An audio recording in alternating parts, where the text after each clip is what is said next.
Ok, bienvenue à tous et bienvenue sur le podcast Sport Santé Nutrition. Je m'appelle Médéric, je suis coach sportif et tous les dimanches je t'apprends à augmenter tes performances sportives et à te transformer physiquement tout en prenant soin de ta santé. Et aujourd'hui on va parler nutrition puisqu'on va parler des vitamines et notamment de la vitamine D. Et je vais essayer de répondre à cette question puisqu'on entend quand même pas mal de choses sur le sujet. La vitamine D est-elle indispensable pour le sportif et pour la personne qui souhaite être en bonne santé ? Alors déjà, si t'as pas vu, si tu nous rejoins en cours de route et que t'as pas vu tous les épisodes du podcast, ça commence à faire beaucoup. Du coup, je te résume un peu. Les vitamines, il y a deux catégories de vitamines qui existent. Il y a les vitamines dites hydrosolubles, donc ça veut dire solubles dans l'eau, et du coup, où tu devras apporter un apport quotidien en vitamines hydrosolubles, puisqu'elles se dégradent beaucoup plus rapidement, puisqu'elles sont solubles dans l'eau, donc tu vas les éliminer par la transpiration, par l'urine, par énormément de facteurs. Dès que ton corps aura besoin d'eau pour fonctionner, il va dégrader une partie de ces vitamines hydrosolubles. Et il y a une deuxième catégorie de vitamines qui s'appelle les vitamines liposolubles, donc solubles dans les lipides. Dans ces cas-là, la dégradation est beaucoup plus lente, puisque tu as déjà vu des personnes qui souhaitent perdre de la graisse, c'est très dur de perdre de la graisse, donc forcément les vitamines qui vont se trouver justement dans cette graisse corporelle vont se dégrader beaucoup plus lentement, et c'est le cas de la vitamine D qui est soluble dans les graisses, donc liposoluble. Alors la vitamine D, il faut savoir qu'elle est créée grâce à l'exposition du corps au soleil. Voilà, c'est aussi simple que ça. La vitamine D, tu arrives à la créer avec l'exposition du corps au soleil, aussi par l'alimentation, notamment tout ce qui est graisse animale ou animale, donc les animaux ou les poissons, puisque c'est quand même assez riche en vitamine D, bien qu'on va voir dans ce podcast que si tu te contentes uniquement d'avoir justement ton stock de vitamine D grâce à ton alimentation, ça ne va pas malheureusement suffire. Alors, c'est exposé grâce à l'exposition du soleil justement que tu as de la vitamine D, mais pas tout le temps, parce que ton corps il va ne pas tout le temps réussir à synthétiser de la vitamine D. Ça va être le cas en hiver. En hiver, ton corps ne va pas réussir à synthétiser de la vitamine D, car les rayons du soleil sont beaucoup plus courts en hiver. Donc c'est pour ça que tu n'as pas de coup de soleil en hiver, puisque les rayons, les UV sont beaucoup plus courts en hiver. Donc ton corps ne va pas être agressé par le soleil, mais ne va pas non plus réussir à synthétiser les rayons du soleil pour produire de la vitamine D. Donc on va pas réussir en hiver à synthétiser de la vitamine D. C'est notamment le cas en France. D'avril à octobre, tu vas pouvoir synthétiser de la vitamine D. Donc ça tombe bien puisqu'on est en octobre. Et après cette date-là, donc de octobre à avril, justement, donc là on va entrer dans cette période-là, on ne va pas pouvoir synthétiser de la vitamine D avec le soleil. Donc c'est pour ça que ça peut être intéressant de se supplémenter en vitamine D. On va voir ça dans ce podcast. Donc les taux, tu l'as bien compris, de vitamine D dans ton sang vont varier en fonction des saisons. En été, tu auras des taux dans ton sang très élevés, et en hiver des taux très bas de vitamine D dans ton corps. Donc ça, c'est pour le petit intro. Qu'est-ce que c'est la vitamine D ? Et on va répondre aussi à quoi sert la vitamine D. Alors, ça permet déjà une meilleure absorption du calcium et du magnésium. Ces deux minéraux qui fonctionnent ensemble, qui sont l'opposé, mais la vitamine D va pouvoir synthétiser à la fois le calcium et à la fois le magnésium. Donc si tu n'as pas de vitamine D dans ton corps, concrètement, tu ne pourrais pas avoir de calcium et de magnésium dans ton corps. C'est un facteur obligatoire pour absorber le calcium et le magnésium. D'ailleurs, pour ceux qui ont des déficits en calcium, si on va voir le médecin, généralement le médecin il te conseille de prendre de plus en plus de produits laitiers. Si c'est ton cas, ne fais pas ça. J'ai déjà fait un podcast sur les produits laitiers.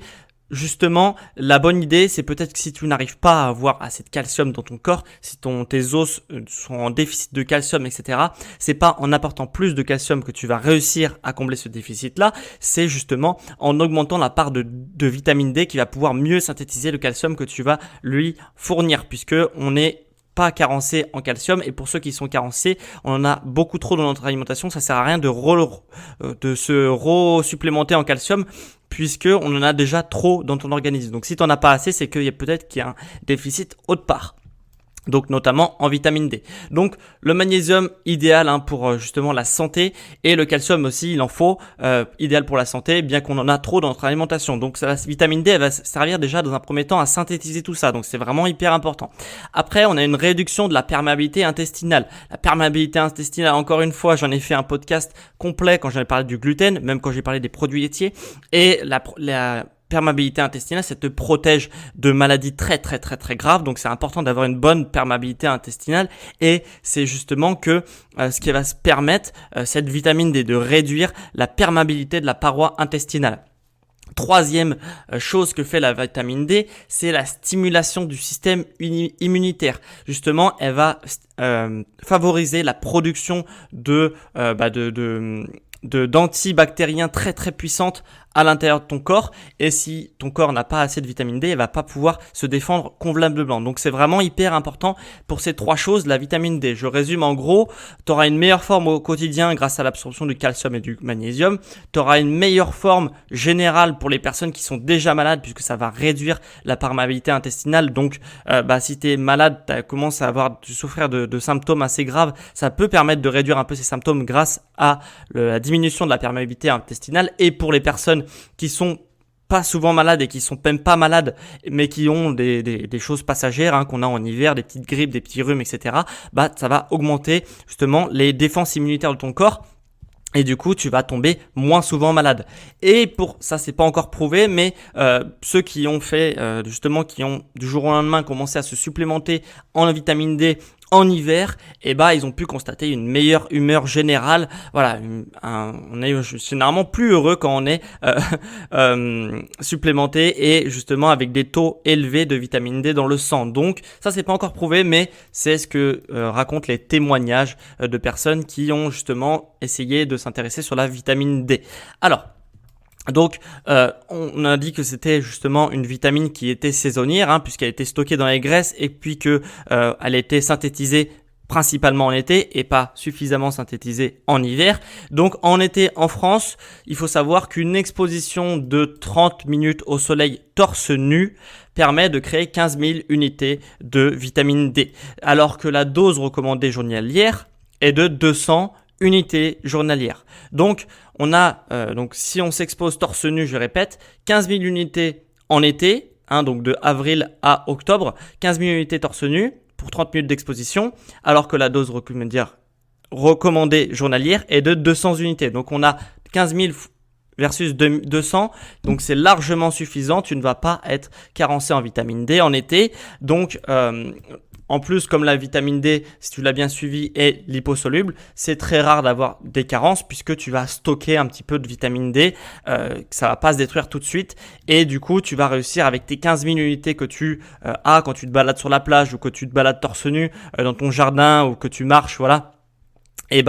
Tu vas créer énormément de vitamine D, tu vas pouvoir les stocker quand même pas mal de jours, pas mal de semaines, et après il faudra s'exposer. Donc normalement en été on s'expose quand même régulièrement, donc il n'y aura pas de souci, à condition quand même de s'exposer torse nu, donc pour les mecs, ça va encore, parce que généralement c'est assez régulier de s'exposer torse nu, même on peut plus facilement s'exposer torse nu. Pour les femmes, il faudra peut-être être en maillot de bain, donc ça veut dire profiter un peu du soleil quand même dehors et essayer de sortir un petit peu, et puisque c'est quand même plus compliqué. Et après aussi il faut s'exposer sans crème solaire, puisque la crème solaire bloque, si tu veux, elle repousse les UV du soleil, et du coup comme ça repousse les UV du soleil, ton corps n'a pas assez d'UV pour pouvoir synthétiser la vitamine D. Donc c'est pour ça que la crème solaire, faire attention, notamment pour les personnes qui sont pas forcément très fragiles au soleil, ne pas se surprotéger, puisque ça bloque la vitamine D. Donc il faut quand même s'exposer de façon raisonnable au soleil. C'est vrai qu'il faut faire attention au soleil, mais si le soleil ne tape pas trop fort, ça sert à rien de se protéger avec de la crème solaire, puisque ça va avoir des impacts. Rien n'est anodin. Toute aide n'est jamais anodin. Donc la crème solaire, c'est pas quelque chose qui est naturel et il faut quand même, il faut quand même faire attention à la crème solaire, ne pas trop se surprotéger comme on peut le voir parfois.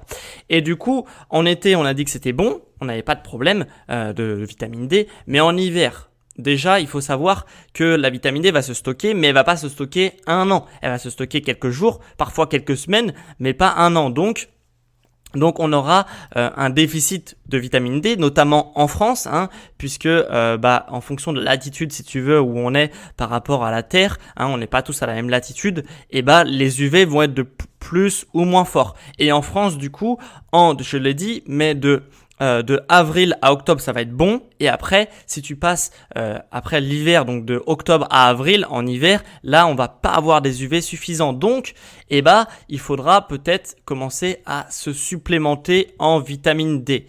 Il faut savoir que, comme je l'ai dit, l'Agence nationale de sécurité sanitaire recommande 200 unités par jour. Donc, pour une personne, pour avoir des apports recommandés. Il y a quand même quelque chose qui est assez étrange puisque l'Académie de médecine, elle, recommande 1000 unités par jour de vitamine D et les Américains, les chercheurs américains qui sont quand même assez précurseurs sur la vitamine D recommandent 4000 unités par jour. Donc on passe de 200 à 1000 à 4000. Donc où est l'erreur ? Je pense que l'erreur et notamment du côté français puisque 80% de la population française est carencée en vitamine D, donc ça fait quand même beaucoup. Donc ça veut dire que pour moi les 200 unités par jour, c'est pas forcément idéal. On va plus être aux alentours des 1000 à 4000. Donc à savoir qu'il faut jamais dépasser 10 000 unités par jour, donc tout ça c'est marqué sur les flacons que tu peux prendre en supplémentation. Il y a marqué la dose, ne pas dépasser les 10 000 parce qu'on ne sait pas ce que ça peut faire au-dessus de 10 000, mais en tout cas de 1000 à 4000 c'est sûr que tu n'auras pas de problème et c'est sûr que ça va t'augmenter justement ta vitalité en général avec tous les bénéfices que je t'ai expliqué tout à l'heure sur la perméabilité intestinale, sur le magnésium et le calcium et sur l'augmentation des défenses immunitaires. Donc entre 1000 et 4000, même rapproche-toi un peu plus des 4000 si tu veux vraiment avoir les bénéfices et être certain d'avoir les bénéfices de la vitamine D pour justement ne pas être carencé en vitamine D, puisque je répète, 80% des personnes en France sont carencées en vitamine D, puisque nos rayons en fait ils sont pas assez suffisants, donc il y a que les personnes qui se supplémentent en vitamine D qui sont pas carencées justement. Donc 200 unités, on oublie les recommandations en France, c'est 200, mais ça c'est sûr que c'est pas bon. Et entre 1000 et 4000 en hiver à prendre quotidiennement. Donc ça veut dire que il faudra que tu prennes quotidiennement ton apport en vitamine D pour être sûr de pas être carencé. Donc on oublie les fioles concentrées en vitamine D qu'on peut parfois nous donner quand on va chez le médecin, etc. Il faut prendre des gouttes qui sont beaucoup moins concentrées, mais que tu vas pouvoir prendre beaucoup plus régulièrement, idéalement quotidiennement. Donc du coup, ces gouttes de vitamine D sont beaucoup mieux, à savoir qu'il y a des meilleures marques, etc., qui synthétiseront mieux la vitamine D, etc. Je rentre pas dans le détail, j'ai fait un PDF là-dessus, je t'inviterai à le télécharger. Mais justement, sous forme de gouttes, déjà, c'est vraiment l'idéal. Après, en fonction de ce que tu vas prendre, ça va être plus ou moins bien, mais vraiment, la vitamine D, si tu veux t'en supplémenter, ne prends pas sous forme de fioles concentrées, c'est n'importe quoi. Il faut prendre sous forme de gouttes pour pouvoir diffuser la vitamine D dans le sang et passer l'hiver avec justement sans carence en vitamine D. Et tu pourras peut-être observer une meilleure vitalité générale et aussi le fait de moins tomber malade, etc. Donc du coup, c'est quand même assez puissant la vitamine D et il faut prendre sous forme quotidienne pour avoir une diffusion dans le sang de la vitamine D et ça va t'apporter énormément de bénéfices. Et voilà. Donc du coup, on en a fini pour ce petit podcast. Il était assez court celui de cette semaine. J'ai mis les marques que je te recommande, que j'ai pu chercher un peu sur internet en fonction de ce que j'ai lu aussi. Donc du coup, je t'ai mis les marques que je recommande si tu veux te supplémenter en vitamine D. Si ça t'intéresse justement d'avoir une meilleure absorption du calcium et du magnésium, donc notamment si tu es carencé en calcium. Même le magnésium, c'est idéal pour être en bonne santé, ça a été prouvé. C'est généralement les carences en magnésium qui font qu'il y a un déclin derrière de la santé. Et réduction de la perméabilité intestinale, notamment si tu es sensible à tout ce qui est produits laitiers, gluten, etc. Je t'inviterai peut-être à te supplémenter en vitamine D et de faire le test. Et la stimulation du système immunitaire pour tomber moins malade justement en hiver, voire pas du tout malade, hein. Peut-être passer l'hiver sans aucune maladie. Donc du coup, je t'ai mis les marques que je te recommande encore une fois dans un PDF, hein. Je suis pas du tout payé par ces marques-là, hein, t'inquiète pas. Donc c'est vraiment mon avis là-dessus. Si tu veux faire confiance à mon avis, je t'inviterai à jeter un coup d'œil sur le PDF pour pouvoir te supplémenter en vitamine D.